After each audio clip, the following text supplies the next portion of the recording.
नमस्कार, बुलेटिन में आपका स्वागत है। मैं हूं आपके साथ आशा सरमाल। चलिए शुरुआत करते हैं बुलेटिन की इस वक्त की बड़ी खबर से शुरुआत करेंगे। सबसे पहले बात करेंगे जम्मू की, जहां पर बिजली लगातार गुल है और पूरी तरह से आप देखिए अपडेट किस तरह से सामने आई है। जम्मू जिले के कई इलाकों में अभी भी बत्ती गुल है और रात भर की मुहिम में 26 फीडर यहां बहाल किए गए हैं और 10 स्टेशनों से बिजली का परिचालन हुआ है और मुलाजिमों और प्रशासन के बीच बातचीत का तीसरा राउंड शुरू हो चुका है। कल से ही लगातार बैठकों का दौर भी शुरू किया गया, मीटिंग्स का दौर शुरू किया गया, लेकिन आपसी सहमति नहीं बनने की वजह से कहीं न कहीं खामियाजा आम जनता को यहां पर भुगतना पड़ा, क्योंकि बिजली के कर्मचारी लगातार धरने प्रदर्शन पर अड़े हुए हैं। और सबसे पहले ये समझिए कि आखिर क्या कुछ इन लोगों ने यहां पर मांगे रखी हुई है, क्यों यहां ये धरने प्रदर्शन पर चले गए हैं। तो जम्मू और Kashmir power transmission corporation limited और power grid corporation of India limited के बीच एक प्रस्तावित संयुक्त उपकरण को ठंडे बस्ते में डालना और उसके साथ ही यहां पर अनबिल्डिंग रिपोर्ट की सिफारिशों को पूरा न करना और राजपत्रीय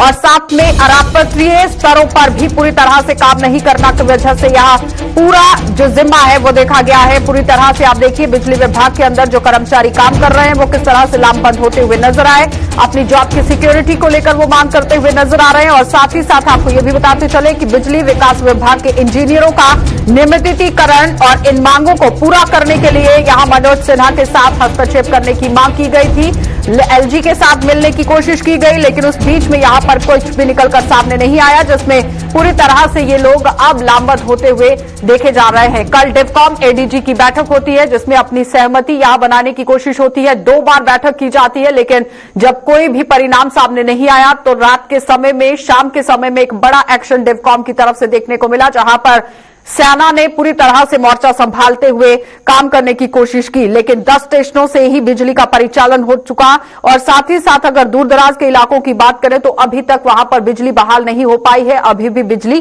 गुल है। पूरी तरह से लोग जो है वो परेशान हो चुके हैं, हाहाकार यहां पर मचता हुआ नजर आ रहा है। आखिर किस वजह से अब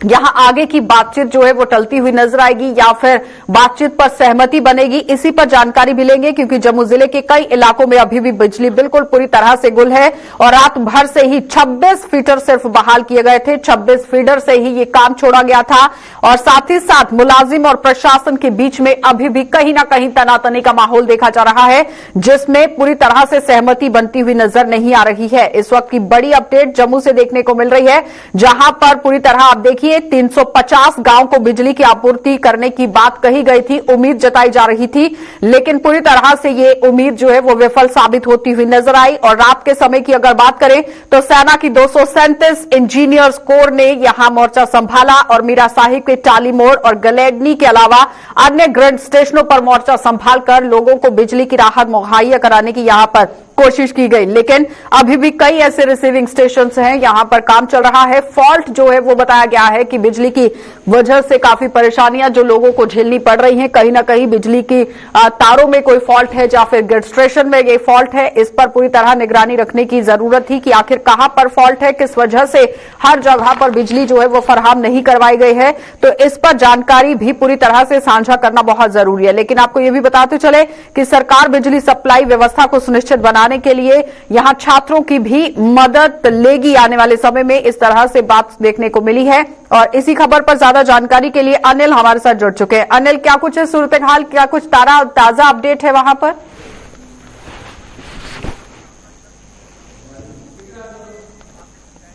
पूरी तरह से वार्तालाप चल रही थी एडमिनिस्ट्रेशन के बीच और पीडीडी विभाग के साथ। हालांकि पीडीडी विभाग के कर्मचारी अंदर मौजूद थे, डिस्कॉम यहां पर मौजूद थे, एडीजीपी यहां पर मौजूद थे, उनके साथ साथ बिजली विभाग के जितने सीनियर ऑफिसर यहां पर वार्तालाप हुई है। हालांकि जो अभी नतीजा जो है पूरी तरह से सामने नजर नहीं आया है। हालांकि बिजली विभाग के जितने भी कर्मचारी हैं वो अभी अंदर है। हालांकि जिस तरह से आप देख रहे हैं कि लगातार जिस तरह से जम्मू कश्मीर की बात करना चाहूंगा कि जम्मू कश्मीर इस समय अंधेरे में डूबा हुआ आपको जरूर नजर आएगा और बातचीत करना चाहिए। हमने एडीजीपी जी से भी हमने बातचीत करना चाहिए और डिस्कॉम जी से भी बातचीत करना चाहिए। आपने देखा कि कल से ही वार्तालाप का जो है सिलसिला जो है एडमिनिस्ट्रेशन के साथ पहुंचता हुआ नजर आ रहा है। मतलब कि अभी पूरी तरह से जो है कोई भी बातचीत जो है वो नतीजे में नहीं मीटिंग होती है। अनिल, जिस तरह से कल पहले डिवकॉम ऑफिस के अंदर ये बैठक होनी थी, यहां पर मीटिंग होनी थी, लेकिन पूरी तरह से उसे बदल दिया गया। कैनाल रोड में जाकर एडीजीपी पहुंचे, वहां पर मीटिंग हुई, डिवकॉम वहां पर पहुंचे और साथ ही साथ आपने देखा था कि किस तरह से मीटिंग का दौर वो शुरू किया गया, लेकिन सहमति नहीं बनने की वजह से खामियाजा आम जनता को भुगतना पड़ा, जहां पर सेना ने मोर्चा संभाला। लेकिन आज की जो बैठक है, क्या लगता है कि इस बैठक में किस तरह से सहमति बन सकती है? क्योंकि नियमितीकरण जो है वो सबसे बड़ा मुद्दा बना हुआ है कि अगर आप बिजली को प्राइवेट करते हैं तो सबसे पहले आपकी जॉब की सिक्योरिटी क्या है? देखिए, मैंने आपको पहले ही शुरुआती तौर पर बताया कि आज भी वार्ता शुरू होनी थी और वार्ता शुरू हो चुकी हुई थी और उसी के साथ साथ आपको बताते चले कि वार्ता जो है इस समय खत्म हो चुकी है। हालांकि नतीजा जो है वो साफ तौर पर जो है वो सामने नजर नहीं आ रहा है। हालांकि जो पीडीडी विभाग के कर्मचारी है वो अभी भी अंदर मौजूद है। हालांकि क्या वार्ता रहने वाली है वो सामने स्पष्ट करेंगे आकर की क्या वार्ता रही है एडमिनिस्ट्रेशन के साथ। क्या लगता है कब तक मीटिंग चलने वाली है, कब तक चलेगी ये? मीटिंग जो है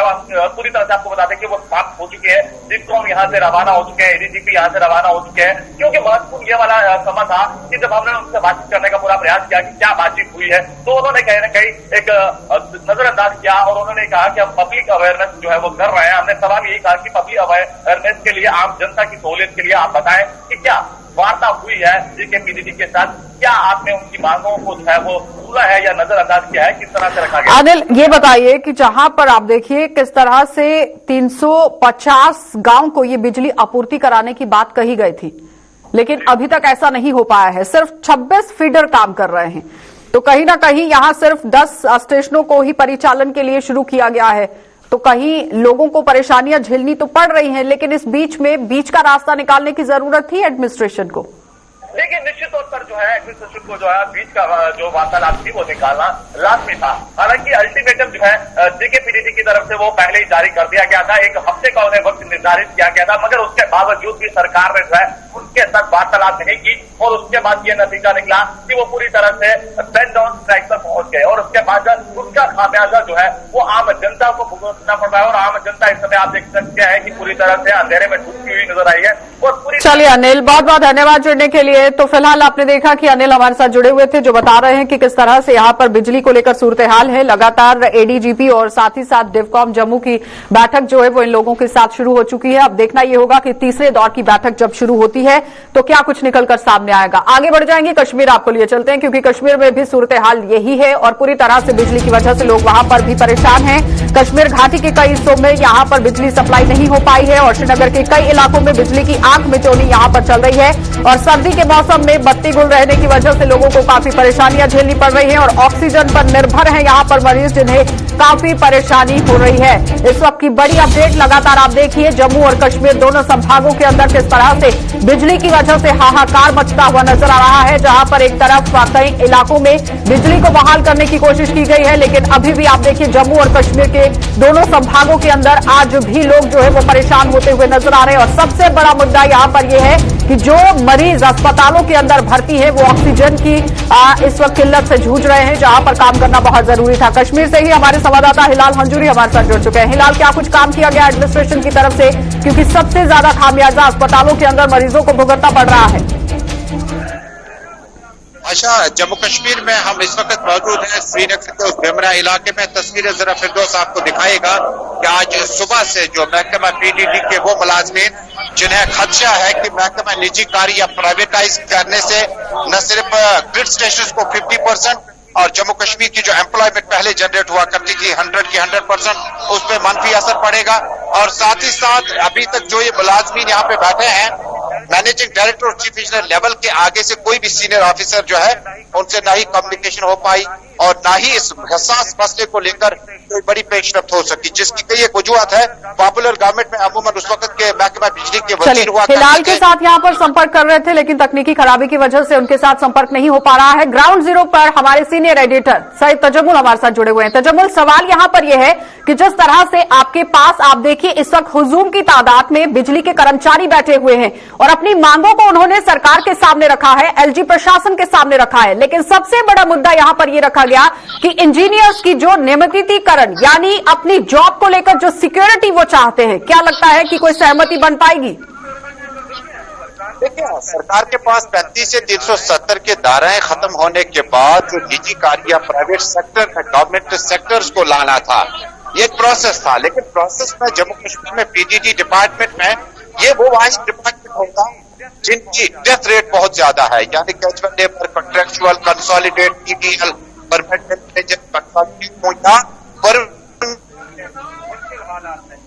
बर्फबारी हो, यहाँ की हर हो, यहाँ के किसी भी वाक्य को आप देख लीजिए तो 24 घंटे साउथ कश्मीर में बुरहान के डिपार्टमेंट था जिन्हें 6 महीने 24 घंटे बिजली उस वक्त लोगों तक पहुंचाई ताकि जो लोग घरों में बैठे हैं उनको कोई दिक्कत का सामना न करना पड़े। लेकिन अचानक क्या हुआ कि आर्मी को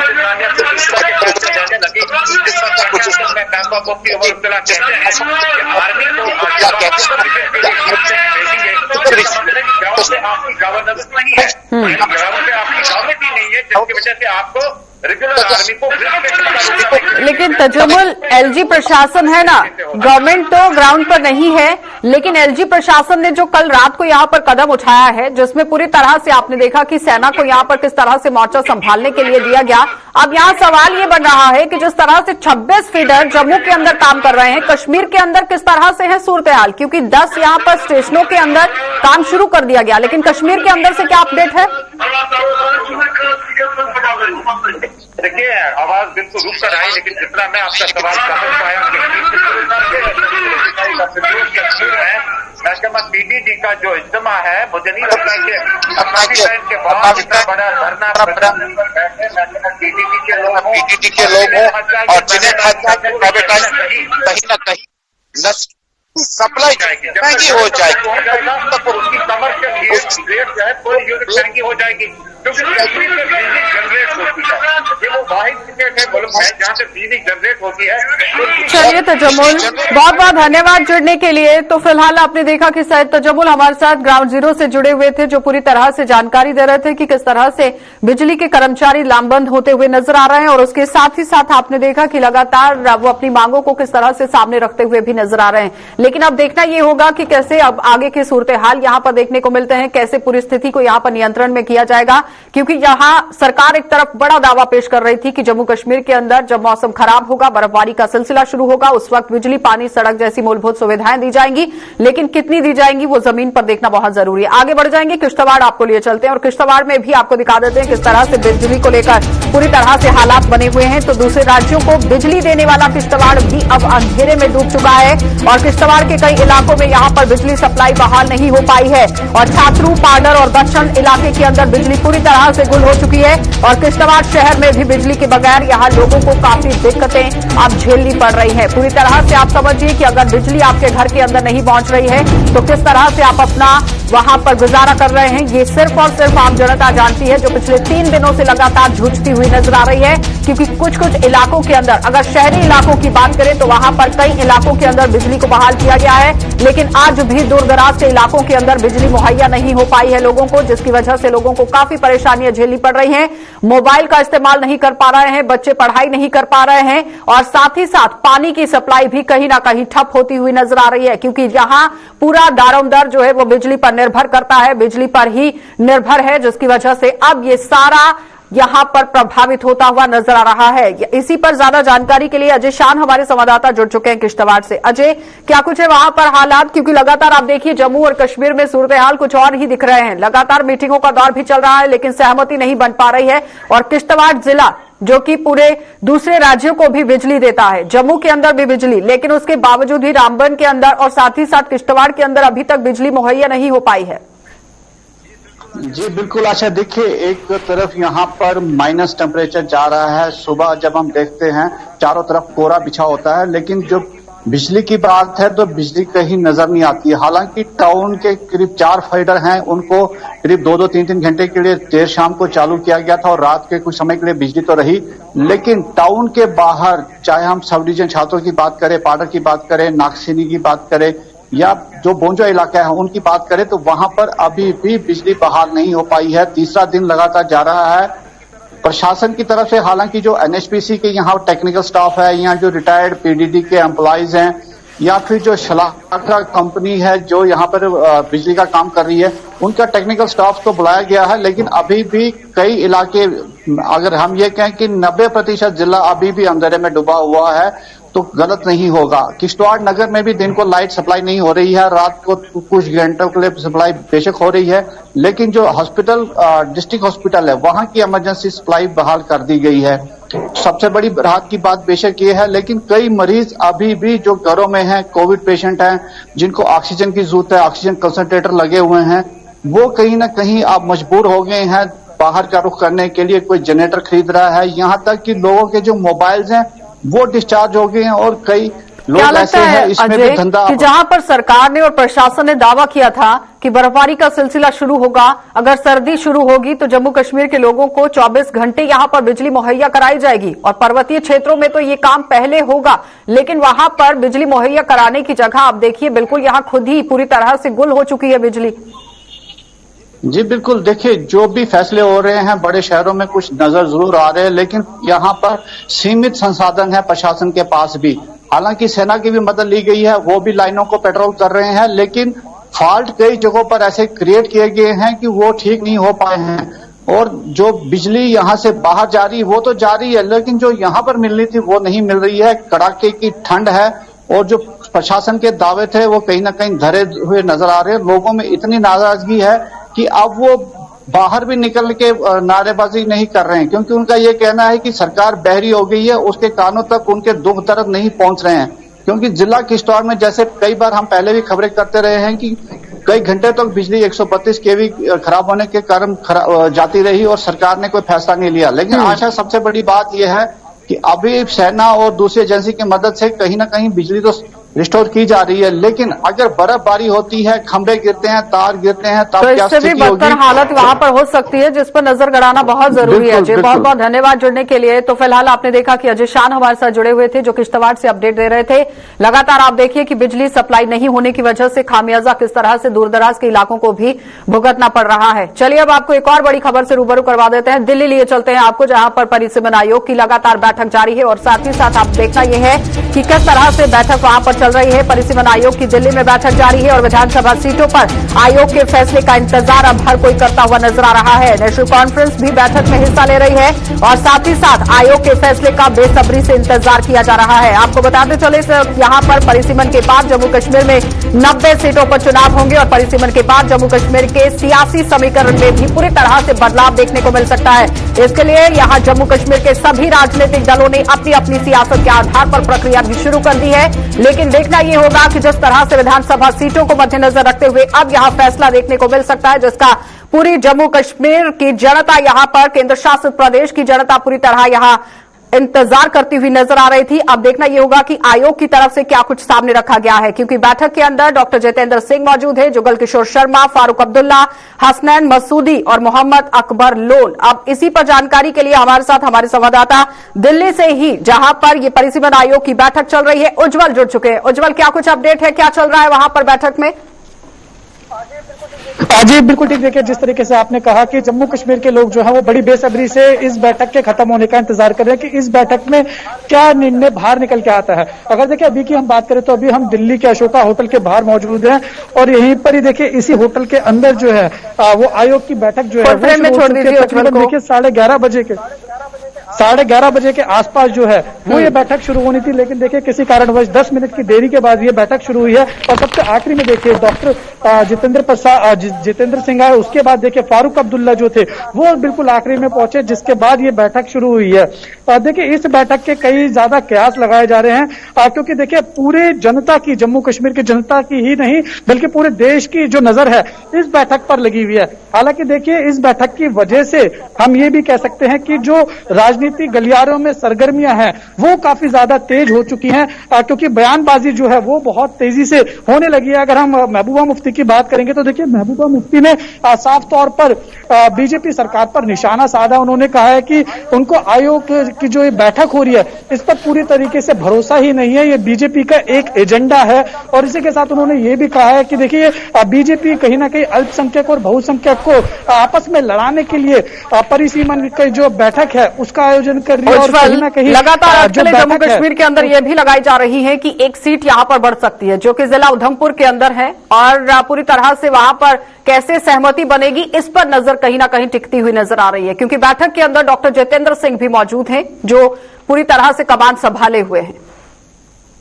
बिल्कुल ठीक। देखिए जिस तरीके से अब यही बैठक का जो क्या एजेंडा रहेगा वो बाहर आने के बाद ही पता लगेगा, क्योंकि देखिए अगर जितेंद्र सिंह की बात करें तो उन्होंने जाते वक्त मीडिया से साफ तौर पे कहा था कि वो बाहर आकर मीडिया से जरूर बातचीत करेंगे। बाकी अगर हाल ही दूसरे नेताओं की बात करें तो देखिए दूसरे नेता जो है वो मीडिया से थोड़ा कतराते हुए अंदर गए, लेकिन अगर जितेंद्र सिंह की बात करें तो उन्होंने कहा था कि अंदर क्या एजेंडा रहेगा, अंदर क्या बातचीत हुई है, क्या निर्णय निकल के आया है, ये तमाम चीजों पर वो बाहर मीडिया से आकर बातचीत करेंगे। देखिए बहुत मुमकिन है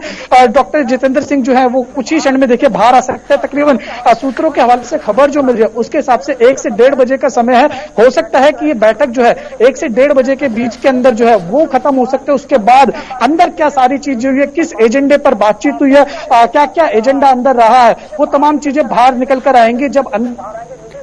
क्योंकि जिला उधमपुर के अंदर रामनगर, चनैनी और उधमपुर ये 3 यहां पर सीटें हैं, लेकिन एक सीट बढ़ने की उम्मीद लगातार उज्जवल जो है वो जताई जा रही है। और अब देखना ये होगा कि आयोग की तरफ से क्या कुछ सामने रखा जाएगा, क्योंकि लगातार जो जम्मू से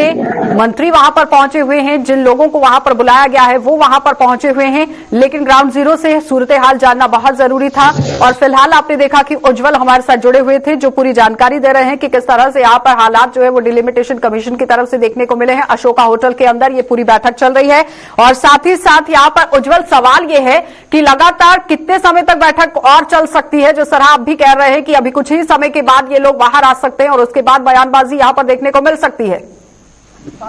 बिल्कुल ठीक। देखिए अगर हम बात करेंगे कितने समय में ये बैठक खत्म हो सकती है, तो देखिए जैसे अंदर सूत्र है उनके हवाले से जो खबर बाहर निकलकर सामने आ रही है, बहुत मुमकिन है देखिए कि 1 से 1.5 बजे का समय है, ये बैठक समाप्त हो सकती है। लेकिन अगर इससे पहले जो बैठक हुई थी वो देखिए दिल्ली में हुई थी, और वो तकरीबन फरवरी में हुई थी, और 5 से 6 घंटे के आसपास वो बैठक चली थी। हालांकि अगर इस बैठक की बात करें तो ये बहुत जल्दी समाप्त होने के कयास लगाए जा रहे हैं, लेकिन देखिए ये कितनी देर तक समाप्त होती है, कब तक जो तमाम नेता हैं वो बाहर आते हैं, ये देखने वाली बात होगी। क्योंकि पूरे देश की जो नजरें हैं वो इस बैठक पे लगी हुई है कि इस बैठक में क्या निर्णय लिया जाता है, क्या नीतियां बनाई जाती हैं। चलिए उज्जवल, बहुत बहुत धन्यवाद जुड़ने के लिए। तो फिलहाल आपने देखा कि हमारे संवाददाता उज्जवल हमारे साथ जुड़े हुए थे अशोका होटल के बाहर से, जो दिल्ली से पूरी तरह से जानकारी हमारे साथ साझा कर रहे हैं कि कैसे आयोग यहां पर मीटिंग कर रहा है, और कई हमारे नेता वहां पर पहुंचे हुए हैं, पूरी तरह से अपनी कमान संभाले हुए हैं। लेकिन देखना यह होगा कि जो अटकलें लगाई जा रही है कि एक सीट में बढ़ोतरी हो सकती है, तो वो कौन सी रहने वाली है, ये तो आने वाला समय बताएगा। जैसे ही मीटिंग खत्म होती है उसके बाद ये सारी